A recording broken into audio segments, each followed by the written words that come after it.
you, Madam Acting Speaker. Madam Acting Speaker, this is the 28th health budget that I've spoken on. I regret that yet again I cannot support a budget that is likely to be spent inefficiently and ineffectively instead of providing the best health services for people in our province.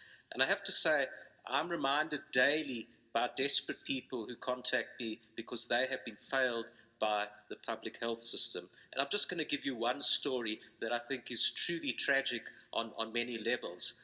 I received a call in the evening about 3 weeks ago that an ambulance was urgently needed in a poor area of Tshwane to pick up a middle-aged woman with COVID-19 symptoms. They'd phoned the number for a provincial ambulance. They were told that no ambulance was available.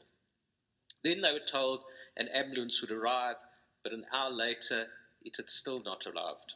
At that stage, I tried to get them an ambulance from the Tshwane Metro Council, and this ambulance was on its way when the provincial ambulance finally came. Now, this poor sick woman was taken to Kalafong Hospital and admitted at 11 p.m. At 4 a.m. the next morning, they phoned to say she should be picked up. Now, a good Samaritan neighbor, because the family didn't have their own transport, a good Samaritan neighbor used his car to pick her up, and he said she looked in a bad way. Well, what do you know? 2 days later, the hospital called and they said they were sending an ambulance to pick her up as her coronavirus test had come back positive. True story. And a few days later, she died in the hospital. Now, I just want to deal with the failures in this tragic story because I think they illustrate so much of what is wrong of health service in our province. Firstly, a poor ambulance service, which has been worsened by the botched provincialisation process. Isn't it amazing that 2 of the 3 metro cities, Johannesburg and Ekurhuleni, have ambulances and staff doing nothing in the middle of the COVID-19 epidemic? It's just unbelievable. The only city is Tshwane that is trying to keep their local ambulances with an extended temporary operating license. Yes, I heard the noise from that side. It's ruled by the DA, unlike Ekurhuleni, which go to Ekurhuleni and look at the ambulance just mouldering away with staff as well. And the ANC-controlled Johannesburg, the ambulances were just suspended last Friday. Can you believe it? But there's 70 local ambulances in Tshwane that are operating because the DA in Tshwane took the initiative to get an operating license extended to the end of the year.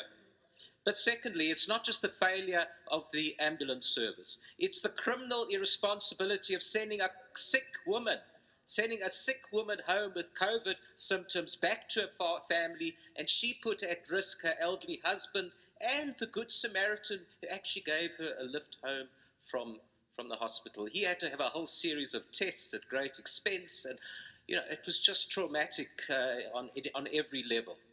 And then the third failure, the slow testing for COVID. You would think that we would have got this right by now. Well, it took more than 2 days, whereas really in a case like this, it should be done within 24 hours. But we're not stuck with the tragedy in this story. I helped the family to lay a complaint with the CEO of the hospital, and he promised to attend to it. But what do you know? The hospital did contact the family some days later. It happened to be on the afternoon on the day of which she had been put to rest, on the day of the funeral. And what did they do? They said to the family, "How's she doing?" She'd just been buried. And the hospital asked, "Well, how is she doing?" You could have just imagined compounding the trauma of the whole tragedy. I really can't get over it. But, I could give you other stories. And I don't think that these type of stories are uncommon. And it's just where people are just let down by the health system in this province every day. Now, let's look at the health budget for this year. It's 55.7 billion rand. It's the largest budget item in this provincial budget. It didn't always used to be the largest budget item. It used to be the second largest budget item. But it's only 1.4% higher than last year's unadjusted budget. I say unadjusted budget before the extra money came in for COVID. And I have to tell you, I remember previous health MECs who thought that the annual budget could be adequate for a quality health service, but there's no costing tool to determine where the money should best be spent. It's a huge amount of money. I just don't think it's spent properly, and you don't have the tools to measure it. And that's really why I've said time and time again in this legislature that we need an integrated health management system, which every single health MEC in this legislature since 1994 has promised but never delivered. A simple health information system so you can actually know what's going on in your department, because at the moment that's just not there. And I suspect it's deliberately not there, because if you knew what was going on in the department, then you'd know all the stealing that was going on in it, and it'll be uncovered. That's how corruption happens, because documents get lost and there's no record keeping. But you know, the biggest problem in this department is poor spending controls. According to the Auditor General, just listen to this figure, 12 billion rand was spent irregularly by the Gauteng Health Department in the past 5 years. 12 billion rand. I mean, it's like, it's a stupendous figure. It's about a fifth of the present year's budget. Now, last year, we saw several hundred million rand loss because of the PPE corruption. We're all aware of it, and I hope it's properly investigated and the people responsible go to jail. But I hate to tell you, I think the real figure of stolen money every year in this department is probably more than 1 billion rand conservatively. And we also have, on top of this wasteful spending, looted spending, we have incredibly poor spending decision. I still can't get over the fact that 500 million rand, that's half a billion rand, was spent on the Anglo-Ashanti Hospital in the Far West Rand, and it won't treat a single COVID-19 patient. It hasn't treated a single COVID-19 patient, and I tell you today, it won't treat a single COVID-19 patient. It doesn't even have staff. We spent 500 million rand in a hospital in the wrong part of the province. For what? You can't say you're short of money when you just throw away money on wasting it. It's just honestly, it's incomprehensible. And then the Nasrec Field Hospital, which I warned about from the start about the costs. Well, we spent 250 million rand, and the beds were mostly empty. And we're still waiting for the 300 extra beds at the Kopanong Hospital, which should have been completed last year. I'm repeating that. We were told last year that it would be finished in September last year, then October last year, then there was some contractual problem, and maybe they will be finished in August this year. Maybe for the fifth wave or whatever.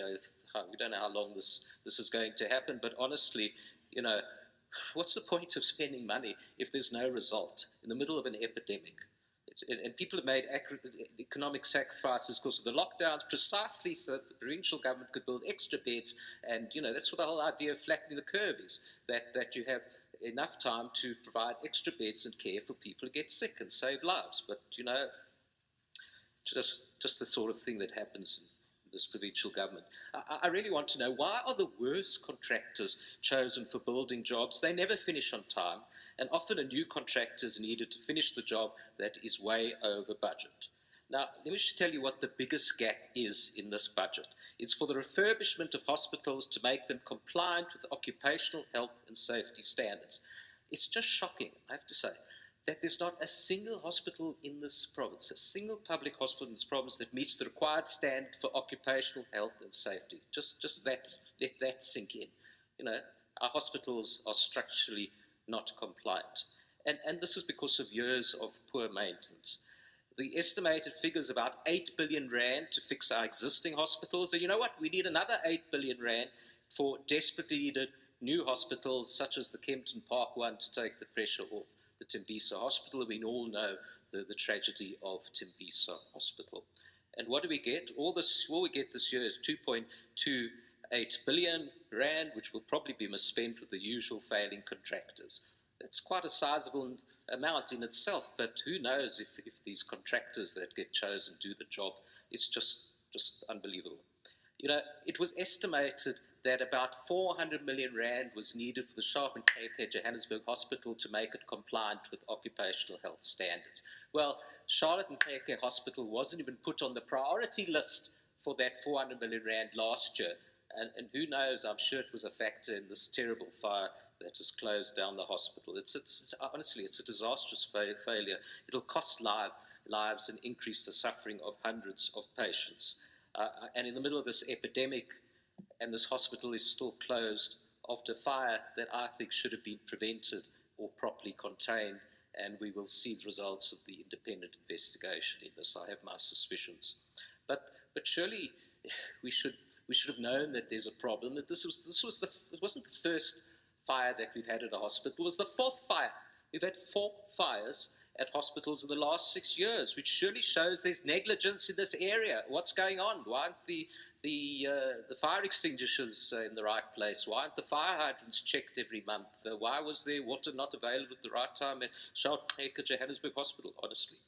And, you know, I'm not going to go through an exhaustive list of failures of this department. I've got limited speaking time, and I'm sure you've heard me say it many times in this House before. All you have to do is read the latest Auditor General report to be thoroughly impressed, I'm afraid to say, about the poor management in this department. But there's one budget item that I do wish to single out, because it's another wasteful item. It's a 200 million rand extra on bursaries for medical training in Cuba. You know, I think this is a slap in the face for our local medical training schools, which do an exceptionally good job, and we should invest in them instead.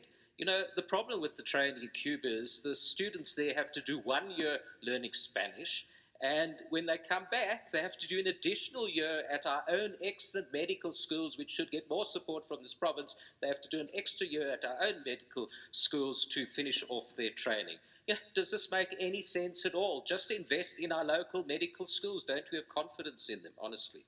Now, you know, the only hope that I do see, because I do see some hope, is in the dedication of medical staff, and we should be supremely grateful to them, who do their best in the circumstances, including in the most inhuman circumstances, power cuts and water shortages. You know, a hospital without water is not a hospital. And we've had 4 hospitals in this province that have suffered water cuts. How do you do infection control? How do you do anything without water in a hospital? And our health workers have to do the best they can in these circumstances. So the hopeful part of it is that we have wonderful people and wonderful organizations like Gift of the Givers who have dug boreholes while the department failed to maintain the old boreholes. Why wasn't the department fixing up the old boreholes? Thank you, Honourable Member. I think we need to have more public-private partnerships and... Sorry, Madam Speaker, did you... Oh, type, yeah. I just think that we need to have more private-public partnerships so that we can get this province going and save the health system for everyone. Thank you. Thank you.